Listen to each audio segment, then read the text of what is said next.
The morning I was assigned to escort Admiral Thomas Hayes through the civilian arrivals terminal, I pressed my dress uniform 3 times before I trusted it to hold a crease. This wasn't a routine pickup. Admiral Hayes was one of the most decorated commanders in the modern fleet, a man whose name got junior officers to snap to attention just from hearing it read off a duty roster.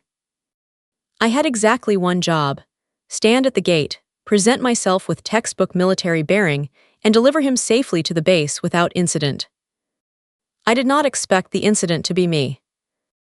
I'd been in the Navy for 6 years by then, long enough to have learned that the assignments that sound simple on paper are usually the ones that test you hardest, because there's no obvious danger to brace against. No storm, no drill, no live-fire exercise. Just a hallway, a handshake, and the quiet expectation that you will not embarrass anyone. I had escorted visiting dignitaries before, a senator once, a foreign liaison officer twice, and I had never once faltered.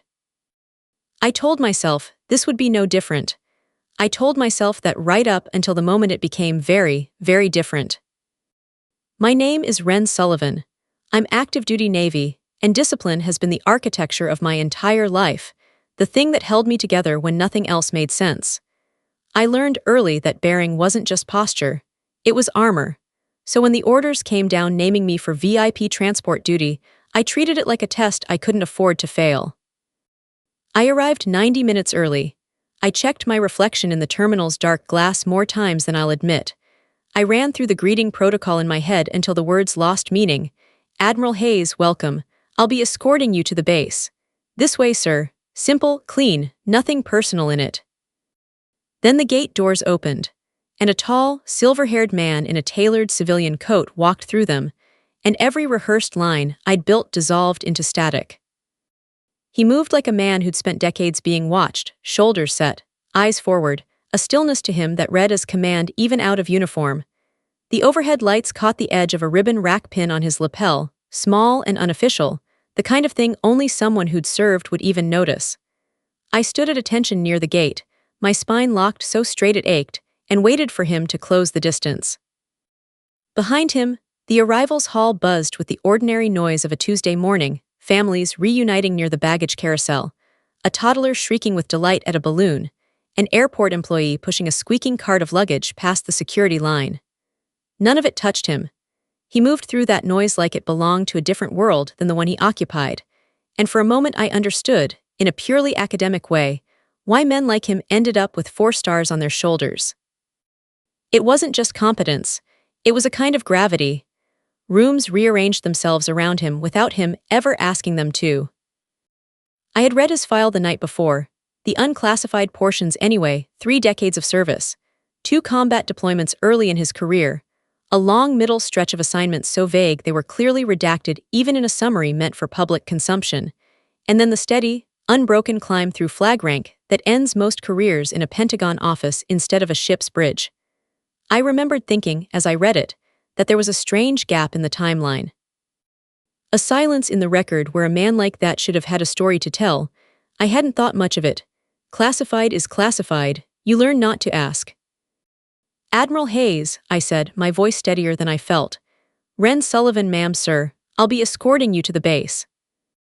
He looked at me for a moment longer than protocol required. Something flickered behind his eyes, appraisal, maybe, or the automatic calculations senior officers make when sizing up the people assigned to protect them. Then he extended his hand. Lead the way, petty officer. I took his hand. It was a firm, dry, unremarkable handshake, the kind you forget 5 seconds after it happens. Except his sleeve shifted. Just an inch, just enough. And the world, without asking my permission, stopped turning. For one suspended second, everything else in that terminal, the announcements over the PA system, the toddler's laughter, the low mechanical hum of the escalators, fell away into a kind of underwater silence. I have relived that second more times than I can count since, trying to understand how something so small could detonate an entire life so completely. It was just skin, just ink, and yet. Above his left wrist, half shadowed by the cuff of his coat, sat a tattoo. Faded, weathered, clearly decades old, the kind of ink that had spent years fighting sun and salt water and time itself. A vintage mariner's compass, hand-drawn in style, its needle locked with unmistakable precision onto the 7 stars of the Big Dipper. I knew that tattoo better than I knew my own face in the mirror. My mother had worn it on her wrist for as long as I could remember. I'd traced its lines with my finger as a child, asking her what it meant, and she'd always given me the same answer, soft and far away, like she was reciting something sacred. No matter how lost a sailor gets in the dark, the pointer stars will always find the way home. Identical placement, identical faded blue-black ink, identical needle, identical stars. I thought of every family dinner where I'd watched my mother's thumb trace that same design without her seeming to notice she was doing it. I thought of the nights I'd come downstairs for water and found her sitting alone at the kitchen table with her sleeve pushed up, staring at her own wrist like it might tell her something new.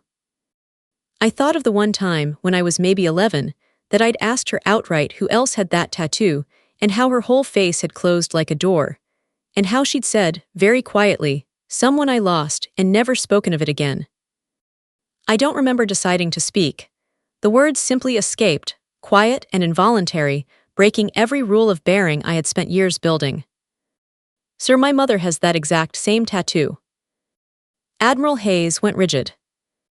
Not just still rigid, the way a man goes when something reaches back through 20 years and grabs him by the throat. The color drained out of his face so fast I thought, absurdly, that he might be having a medical event right there in the middle of the terminal. His jaw worked, but no sound came out. His eyes, which a moment ago had been unreadable and commanding, filled with something raw and unguarded. I should have stopped there. I should have apologized for the breach of protocol, straightened my spine, and gotten him to the vehicle in silence like a properly trained sailor. Instead, I said her name. Evelyn Sullivan. Admiral Hayes made a sound I can only describe as the sound of a man's composure cracking down the middle, a short, broken exhale, like he'd been struck. His hand, still loosely holding mine, began to tremble. "That's not possible," he said, so quietly I almost didn't hear it over the terminal noise. "That's not, where did you?" "She's my mother, sir." My own voice was shaking now too, the careful military cadence gone. "She's been my mother my whole life." He stared at me like he was trying to find her face inside mine. Then, without another word, without acknowledging the dozen protocol violations happening in real time, he turned toward the exit. "Get me to the vehicle, sailor, now." I moved without thinking, my training taking over where my composure had failed, guiding him past the curious glances of travelers who had no idea they'd just watched a 4-star admiral come undone over a stranger's whispered sentence. I kept my eyes forward the entire walk to the parking structure, terrified that if I looked at him again, I would see something I couldn't unsee, and terrified, in some deeper and less articulate way, that I already had. The staff car felt smaller than it should have. I drove, hands locked at 10 and 2, eyes forward, while in the rearview mirror Admiral Hayes sat rigid against the leather, staring out the window at nothing, his jaw working, his hands clasped so tightly over his briefcase that his knuckles had gone bloodless. Protocol dictated silence, unless a superior officer addressed me first. I have never in my life wanted so badly to break a rule. We merged onto the highway. The hum of the engine filled the silence like something physical, something pressing against my ribs. I watched the mile markers slide past and tried to remember how to breathe evenly. Then his voice cut through the quiet, low and rough, stripped of every ounce of command polish. "Where is she, Ren?" I nearly swerved. Nobody outside my family called me that, not my rank, not my last name, but the soft nickname my mother had used since I was small. Hearing a 4-star admiral say, it felt like hearing a stranger recite my heartbeat back to me. "She lives in Oregon, sir," I managed.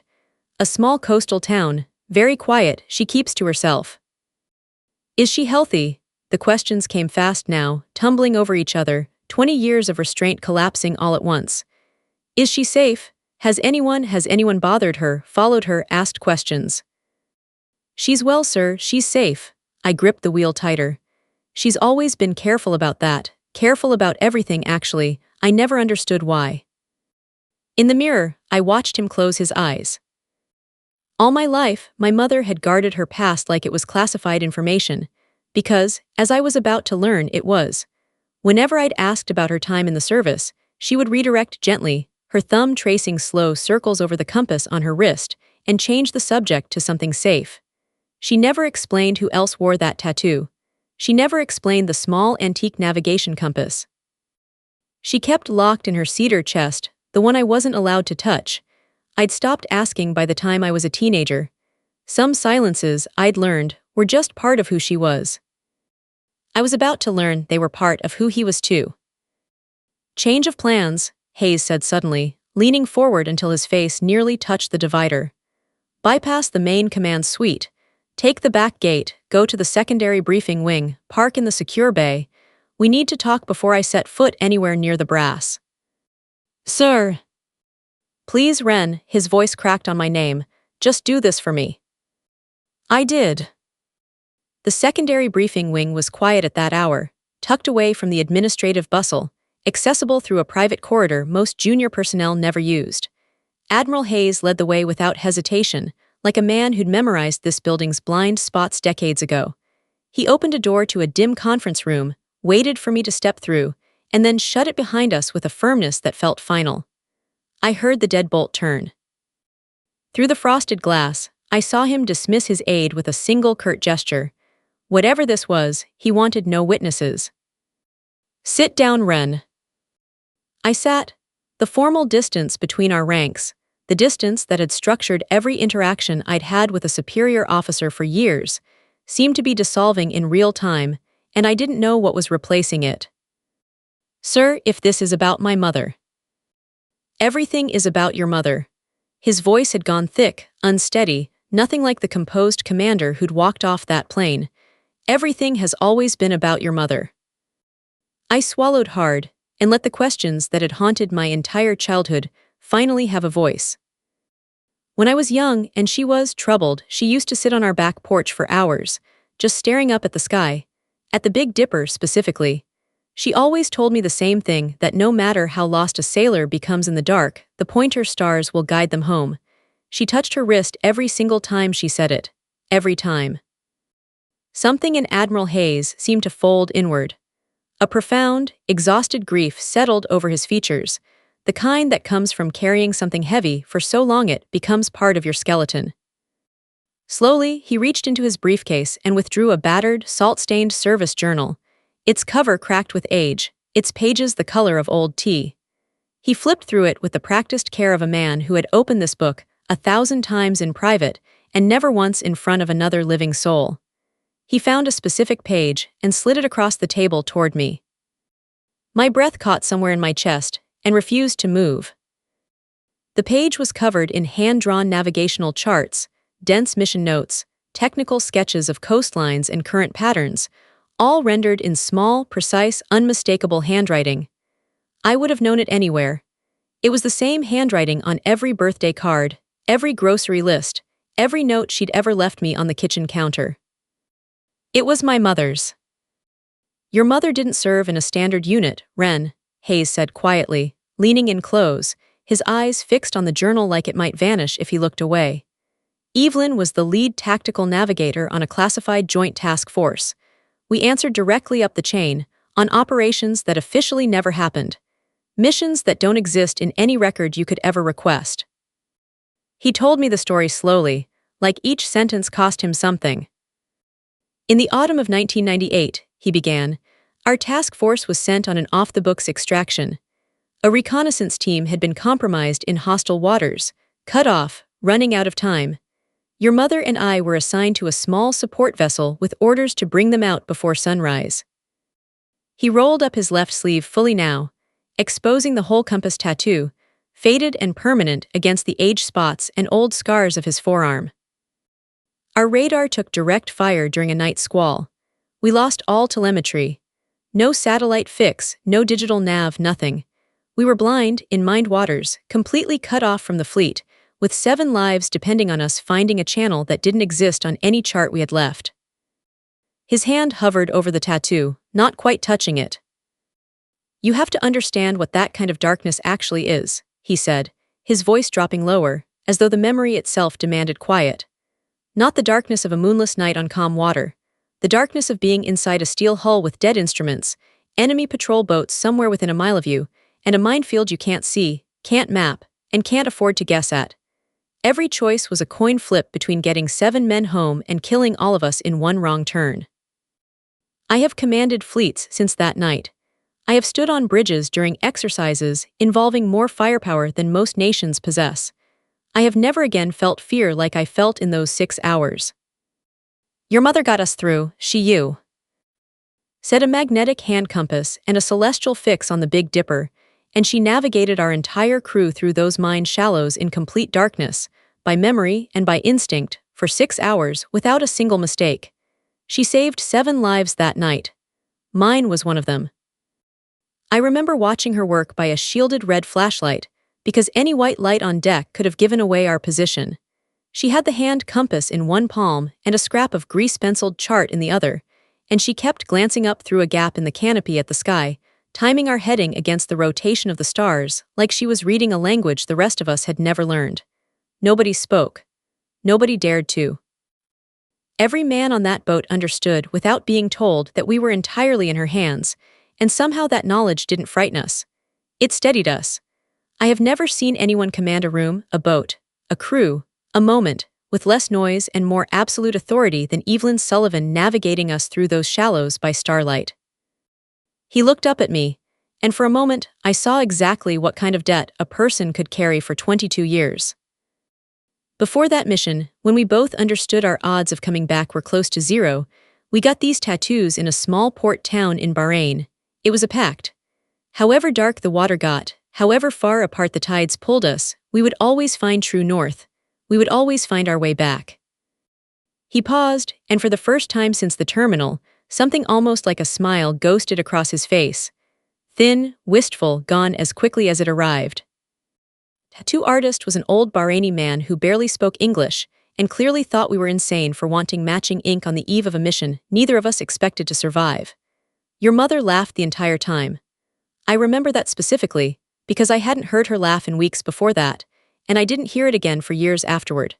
She said if we were going to die out there, she wanted to die with proof on her skin that someone somewhere had once promised to find her in the dark. His expression hardened then, shifting from grief into something colder, old anger, old institutional fury that had clearly never had anywhere to go. The extraction succeeded, he continued. But within 48 hours, an intelligence leak compromised our entire unit's cover. Every identity, every name, every family connection, all of it exposed to people who very much wanted us dead. Foreign operatives began tracking personnel stateside. Your mother had just had a newborn. He met my eyes. She had you, Ren. And she understood, faster than anyone, that staying visible in the Navy painted a target directly on her daughter's back. The room seemed to tilt slightly. Command ordered a total blackout, a full identity dissolution. But during the chaos of the dispersal, during the secondary extraction meant to move her and you somewhere safe, an asset transport vessel went down off the coast. Official intelligence reported 0 survivors. Your mother was listed as lost at sea.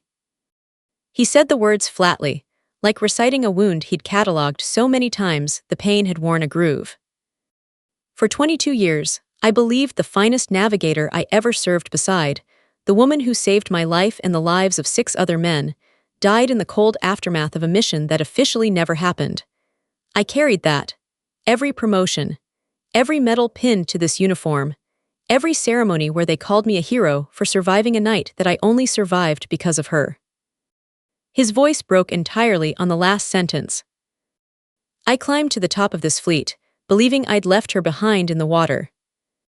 He was quiet for a long moment after that, staring at the journal like it was the only solid thing left in the room.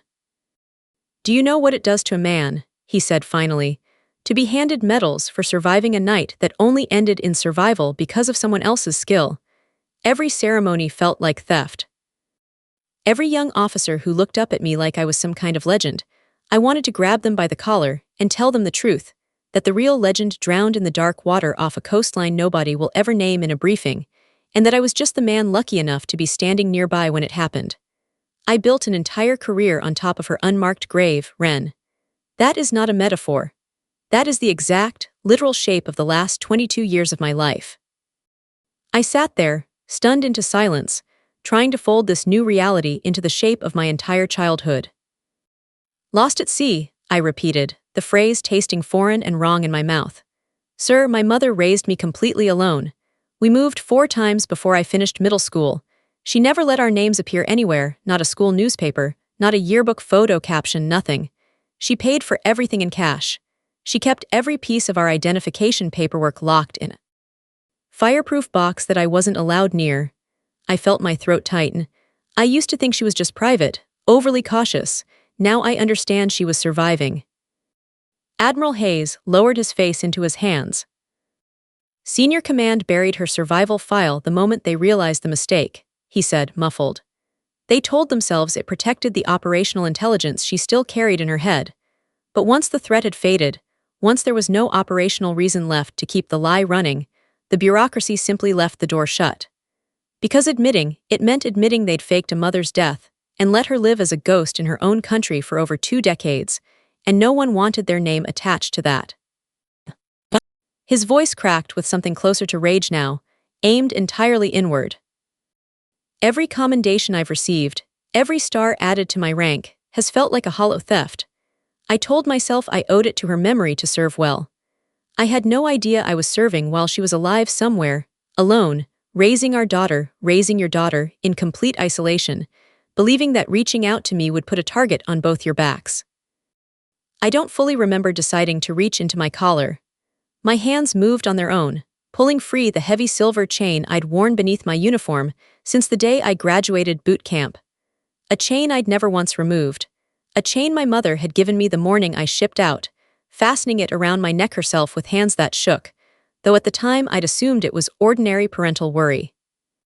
Hanging from it was a small vintage naval compass pendant, engraved with a set of coordinates worn nearly smooth from 2 decades of handling, and a tiny anchor crest stamped into the metal. I placed it gently on the table between us. It landed with a soft click against the polished wood, directly beside the brass seal embedded on the corner of Admiral Hayes's personal briefcase. A seal I hadn't noticed until that exact moment, a seal whose engraved serial number matched, digit for digit, the one stamped into the underside of my pendant.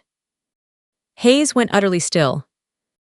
She kept it, he whispered, reaching out with a trembling hand to trace the pendant without quite touching it, like it might dissolve. All these years, she carried the seal with her the entire time. 22 years of grief, guilt, and carefully constructed distance collapsed in that single silent second, replaced by proof he could hold in his hand. She used to keep this on the same chain as her dog tags, I said quietly, watching his fingers hover above the pendant. I asked her once why she never took it off, even to shower, even to sleep. She told me some things are meant to be worn against the skin, not kept in a drawer, because a drawer is where things get forgotten, and this was never allowed to be forgotten. I didn't understand what she meant until about 10 minutes ago, sir. Hayes let out a sound that was half laugh, half sob, the kind of sound a person makes when grief and relief arrive in the same breath, and neither one wins. He didn't hesitate after that. Admiral Hayes rose, crossed to the secure red-line phone mounted on the wall, and began entering an authorization sequence with hands that weren't entirely steady. He bypassed the standard operator relay, routed through a priority channel I didn't recognize, and dialed a number I gave him from memory, the private line to the small coastal house in Oregon where I'd grown up.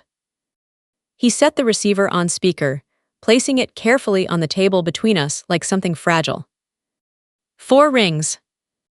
Then a voice, soft and unmistakably hers, filled the room. Hello. Hayes closed his eyes. His whole body seemed to shudder with the effort of staying upright.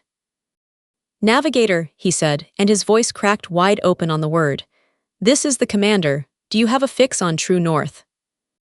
There was a long, sharp intake of breath on the other end of the line. A silence stretched out that felt like it contained every one of the 22 years between them. Thomas, my mother's voice, when it finally came, trembled with a disbelief so total it barely sounded like her at all. Is that really you?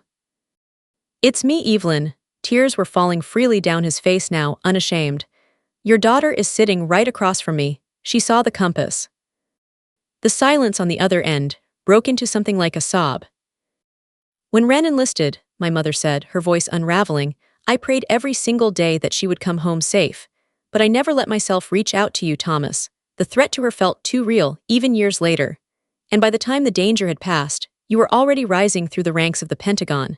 I couldn't risk pulling you back down with a ghost from a mission that officially never existed. My silence was the only armor I had left. It was the only way I knew how to protect her. You gave up your entire life to keep her safe, Hayes said, his ice hardening into something firmer, something that sounded, for the first time since I'd met him, like the full authority of his rank returning to his spine. While the rest of us buried the truth and called it necessity. That ends today, Evelyn. By order of this office, your records are being pulled from classified archive status this week. I am personally correcting the Naval Register. Your full honors, your rank, everything that was taken from you, it's coming back. Before this week is finished. There was a long pause on the line, filled only with the faint static hum of a call being carried across half a continent. Thomas, my mother said finally, her voice smaller than I had ever heard it, I don't know how to be her again. Evelyn Sullivan, the officer. I've been someone else for so long, I'm not certain there's anything left of who I used to be. There's plenty left, Hayes said, and his voice, for the first time in the entire conversation, sounded almost gentle, almost like the young man he must have been before rank and grief had layered themselves onto him one on top of the other. I'm looking at the proof of it right now. She's sitting across the table from me in a Navy uniform, and she has your handwriting and your compass, and unless I miss my guess, more of your steadiness than either of us gave her credit for. I felt my throat close entirely at that, and for the first time since the terminal, I let myself cry. Ren, my mother said, and I could hear that she was crying too, 3,000 miles away, in the same kitchen where she'd once refused to explain a tattoo to an 11-year-old girl who only wanted to understand her mother a little better. I am so sorry. I am so sorry for every question I never answered. I thought silence was protecting you. I never understood what it was costing you until right now, hearing your voice on this call. You kept me alive, I told her, because it was the only true thing I could think to say.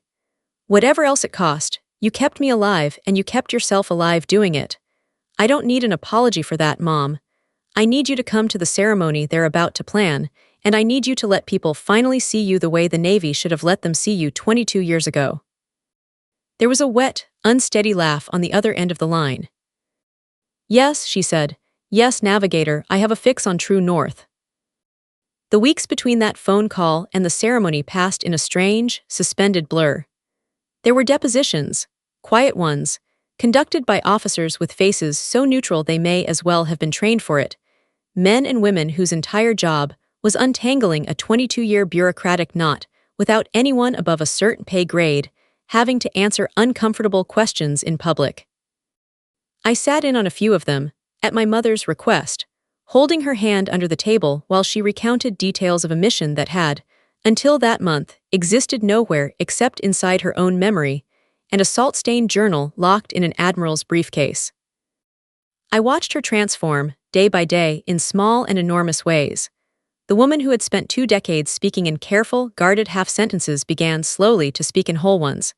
She started sleeping with her window open again, something she told me, almost embarrassed, she hadn't done since before I was born, because an open window had once felt like an unlocked door to a threat she could never quite name. She stood a little straighter every week. She started, tentatively, to laugh, really laugh, not the polite, contained sound I'd grown up thinking was simply her personality, but something looser, something that reminded me, oddly, of the way Hayes had described her laughing at a tattoo parlor in Bahrain a lifetime ago. I flew home to Oregon twice during those weeks, and both times I found her sitting on the same back porch where she used to stare up at the Big Dipper, except now she wasn't staring at it like a woman haunted by a promise she couldn't explain. She was simply looking at it the way anyone looks at stars, with quiet appreciation, nothing more, nothing hidden underneath. Do you know the strangest part? She asked me the second time, wrapped in a blanket against the coastal chill, her mug of tea gone cold in her hands. For 22 years I told myself the silence was the price of keeping you safe. And it was. But somewhere along the way, I stopped being able to tell the difference between protecting you and simply hiding from my own life. I don't think I understood how much of myself I'd buried until Thomas said my name on that phone, and I realized I'd almost forgotten what it sounded like out loud. I didn't have an answer for that. I just sat beside her until the cold drove us both inside. 1 month after that first phone call, I stood in a small, closed-door ceremony hall at the naval station, watching my mother put on a crisp Navy service uniform for the first time in more than 2 decades.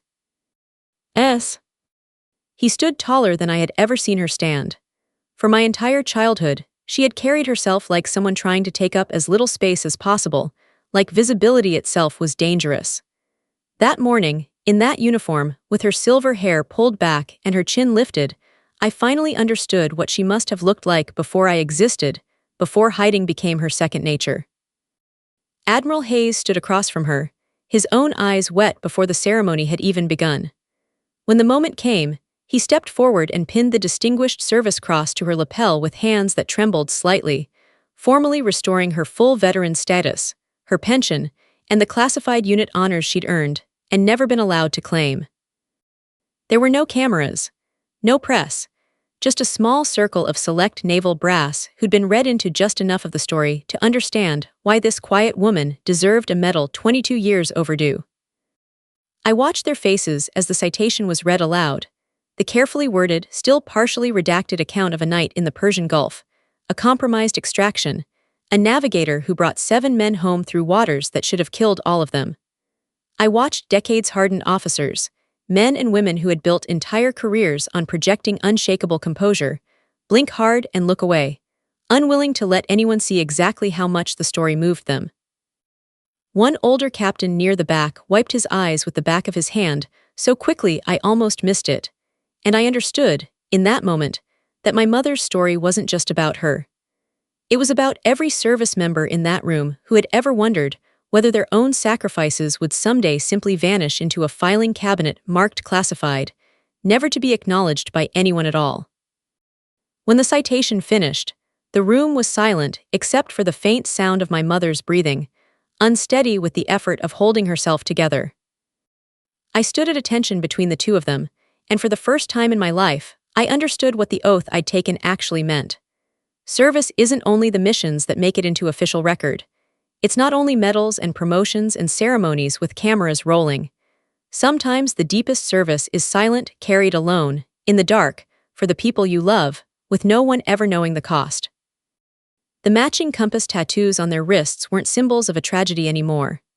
Standing there, watching my mother finally exhale after 22 years of holding her breath, I understood them for what they'd always truly been, a promise that no matter how far the dark water pulled two people apart, true north would always exist, waiting patiently for the day they were finally ready to find their way back to it. After the ceremony, while the small crowd dispersed into quiet conversation and coffee in the adjoining hall, my mother found me by a window overlooking the harbor. The ships at anchor caught the late afternoon light, their hulls gleaming pale gray against the water, and for a while neither of us said anything at all. "I used to think I was raising you inside a lie," she said eventually, turning her wrist over so the compass tattoo caught the light. "Every address I made you memorize, every question I taught you not to answer, every time I told you we were moving again and watched you pretend it didn't hurt to leave another school, another set of friends behind. I told myself it was necessary, and it was, but I never let myself grieve what it cost both of us. I don't think I gave myself permission to grieve anything for 22 years. You don't have to explain it to me anymore," I told her. "I finally understand it." "I know," she smiled, and it reached all the way to her eyes in a way I don't think I'd ever seen before that day. "But I think I need to say it out loud at least once, to someone who actually knows the whole truth. You spent your whole childhood thinking your mother was simply careful, maybe a little strange, definitely private to a fault. I want you to know the woman underneath all of that caution. I'd like the chance to actually introduce her to you if you're willing." I hugged her then, right there by the window, in front of admirals and officers and strangers who had no idea what they were witnessing. A daughter meeting her mother for what felt, in every way that mattered, like the very first time. Somewhere behind us, I heard Admiral Hayes's voice, low and warm, already deep in conversation with her about assignments and reinstatement paperwork, and absurdly, tentative plans for a fishing trip neither of them had taken since 1998. Two old friends, picking up a conversation exactly where a mission and a manufactured tragedy had once cut it off. I touched the pendant at my throat, feeling the small engraved coordinates beneath my fingers, and looked out at the harbor, at the ships pointed toward open water, at the sky beginning to darken toward eve. Neng! Somewhere above us, invisible until full dark, the Big Dipper was already there, waiting exactly where it had always been. It hadn't moved an inch in 22 years. It never does. That, I understood now, was the entire point. The stars don't wander, don't hide, don't need to disappear to keep the people who love them safe. They simply hold their position, night after night, so that anyone lost enough to look up will always, eventually, find their way home.